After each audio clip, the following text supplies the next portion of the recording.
Selamat malam Bapak-Bapak, dengan Aiman, Kompas TV Jakarta. Selamat malam. Iya. Malam. Pak Marwan, saya ingin ke Pak Marwan dulu. Pak Marwan, apa yang terjadi sesungguhnya? Mencuri BBM dari pipa bawah laut, betul demikian? Ya, kelihatannya begitu ya.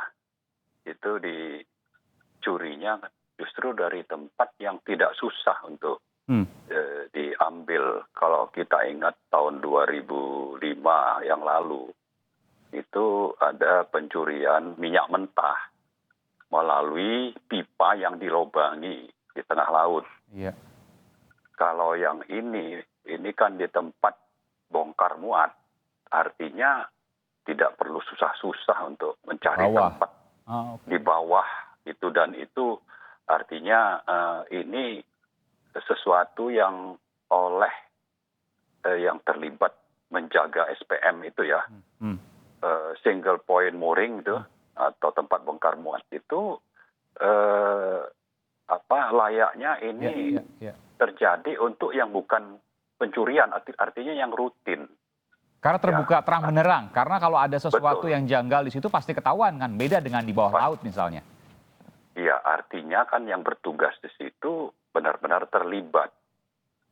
Ya, cuma yang lebih penting lagi adalah ini kan operator di lapangan.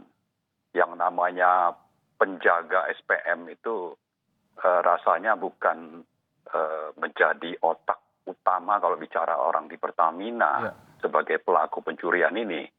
Nah, di sisi lain juga kita berharap dari polisi Airut tadi tidak cuma nanti kasus ini berhenti di level siapa yang mengoperasikan kapal, ngambil gitu ya. Apalagi kalau sudah disebut-sebut ada anggota DPR yang terlibat. Jadi harapan kita polisi juga mau membuka kasus ini secara transparan, terang benderang, bahwa ini tidak sekedar operasi yang dilakukan oleh orang-orang di bawah sebagai pelaksana operasi gitu. Pak Marwan, Anda mencurigai ini ada sindikat besar luar biasa di sini? Saya tidak mau katakan ini sindikat besar, tapi kalau bicara sindikat itu ada.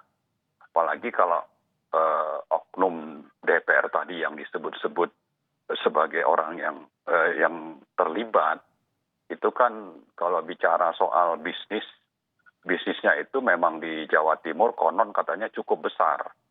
Ya, jadi bukan sekedar misalnya jual beli solar atau BBM, tapi ada yang lain. Karena itu skalanya untuk Jawa Timur ini perusahaan yang besar. Tapi kalau bicara sindikat, saya tidak berani mengatakan ada sindikat. Cuma memang kita mau ini dibuat dibuka secara transparan. Artinya patut diduga, karena tidak mungkin kemudian hanya operator di lapangan. Pasti ini kan bicara soal bukan sebulan 2 bulan, tapi mungkin lebih panjang dari itu. Dan ini solar jadi ya, dalam artian tinggal dikonsumsi ya. Artinya bukan minyak mentah yang perlu diproses lagi. Betul, tidak seperti lawe-lawe, itu minyak mentah. Ya, dan sebetulnya juga kita berharap ini, karena tadi saya sebut-sebut ini pengusaha besar, yang konon katanya punya kapal juga bukan cuma satu, ya kita berharap kalau memang melibatkan kapal yang lain, ini harus benar-benar diusut secara tuntas, dan ini sudah berapa lama. Bukan urusan sekedar sebulan 2 bulan. Tadi kan seolah-olah yang disebut-sebut tentang kemampuan ekonomi dari operator yang ada di Tuban itu, misalnya mobil berubah atau rumah berubah. Saya tidak yakin, jangan sampai nanti kita digiring ke urusan cuma yang di bawah saja dan seolah-olah ini baru terjadi gitu. Iya, oke. Artinya harus dibuka kemungkinan bahwa ini melibatkan pengusaha besar, kemudian kapalnya juga bukan cuma satu dan sudah berlangsung tidak cuma sebentar, kemudian di level di Pertaminanya juga harus dibuka sehingga bisa terang benderang. Karena patut diduga ada kerjasama dari pihak internal, juga kemudian eksternal, termasuk juga yang tadi disebutkan bahwa ada dugaan oknum anggota DPR. Kebetulan dari Partai Gerindra, ada Sekretaris Mahkamah Partai Gerindra di sini, Bung Maulana Bungaran. Sejauh apa penyelidikan yang sudah dilakukan terhadap kader Anda, anggota DPR dari Partai Gerindra yang dikatakan diduga terlibat dalam kasus pencurian ton, ya, puluhan ton BBM jenis solar di Tuban, Jawa Timur. Bung Bungaran. Baik, selamat malam, Selamat malam, Alex Bung Mar. sama Bung Marwan. Pada prinsipnya, kami dari Partai Gerindra, sesuai kemarin juga sudah ada dari Pak Ketua Harian memberikan penjelasan, bahwa partai akan melakukan klarifikasi, tentunya kita juga sambil memantau serta memperhatikan perkembangan, karena permasalahannya kan ini ada dua hal. Yang pertama itu kan ada permasalahan di pihak polisian, dan kedua ini ada juga laporan dari masyarakat di Mahkamah Kehormatan Dewan DPR RI. Tentunya kami mengedepankan azas praduga tak bersalah dalam hal ini. Kenapa? Karena dalam saat ini juga tentunya kita sambil menunggu perkembangan dari hasil di kepolisian tadi. Pertama, apakah benar ada keterlibatan? Keterlibatan ini tentunya dari pihak kepolisian sendiri pasti akan mengusut atau membuka siapa yang akan menjadi tersangkanya, selain mungkin dua atau beberapa orang yang kemarin sudah diamankan atau ditangkap ya oleh Jadi pihak kepolisian saya simpulkan, Bung Maulana, artinya pihak Partai Gerindra menunggu dari penyelidikan polisian terlebih dahulu sebelum melakukan pemeriksaan internal. Ya, namun begini Mas, karena kita juga perkembangan ini kan banyak tahunya kan dari media kan. Artinya mengenai permasalahan ini banyak dari media. Tentunya juga kita akan melakukan klarifikasi terhadap yang bersangkutan juga. Saya nggak paham nih, gimana cara melakukan klarifikasi sementara Anda masih menunggu hasil dari kepolisian dan tidak melakukan pemeriksaan internal? Iya, karena kan ini ada permasalahan hukumnya juga, Mas. Iya. Iya kan, ada permasalahan hukumnya juga. Ada wilayah hukum yang memang tentunya itu berazaskan pada azas tadi, azas praduga tak bersalah tadi. Iya, sepakat begitu. Ya, kan begitu kan. Nah, sambil berjalan ini, tentunya kalau dari partai sudah menyatakan bahwa akan melakukan klarifikasi. Kemarin Pak Ketua Harian menyatakan bahwa akan melakukan klarifikasi, juga akan di fraksi, akan di... Iya, tapi bagaimana caranya melakukan klarifikasi sementara pihak Partai Gerindra tidak memanggil yang bersangkutan untuk kemudian dimintai keterangan di internal? Bayangan saya begini, Bung Maulana, kalau seandainya diperiksa polisi satu hal, tapi kemudian pemeriksaan internal Partai Gerindra satu hal, jadi bisa dilakukan paralel. Kenapa itu tidak dilakukan? Dan bagaimana kemudian bisa mengklarifikasi tanpa melakukan pemeriksaan internal terlebih dahulu? Oh iya, tentunya kan gini, untuk kita memanggil juga kan kita membutuhkan bahan kan Mas. Nah, bahan-bahan ini juga salah satu contoh hari ini. Kami juga memantau pemberitaan, sambil juga memantau pemberitaan dan mengumpulkan juga informasi. Tentunya kan kita punya juga sumber-sumber informasi antara lain kan, karena salah satunya dari pemberitaan. Contoh ada kuasa hukum dari anggota Partai Gerindra tersebut yang mengaku sebagai kuasa hukum ya, artinya melakukan bantahan terhadap itu. Ya, saya melihat kegamangan dari Partai Gerindra karena begini, kalau seandainya kita bicara soal proses hukum itu dilakukan polisian, tentu kita tidak bisa melihat itu sebagai suatu hal yang intervensi dan lain sebagainya. Tapi bicara soal ada kemungkinan oknum Partai Gerindra, kan bayangannya apalagi ini terkait dengan BBM yang kemudian dibutuhkan banyak pihak, masyarakat, tentu kan ada upaya lebih untuk itu. Iya, betul. Makanya salah satunya itu kan saya bilang tadi, untuk memanggil yang bersangkutan juga kan kita juga ada proses untuk pengumpulan bahan-bahannya kan Mas. Dari situ nanti itu baru akan dilakukan.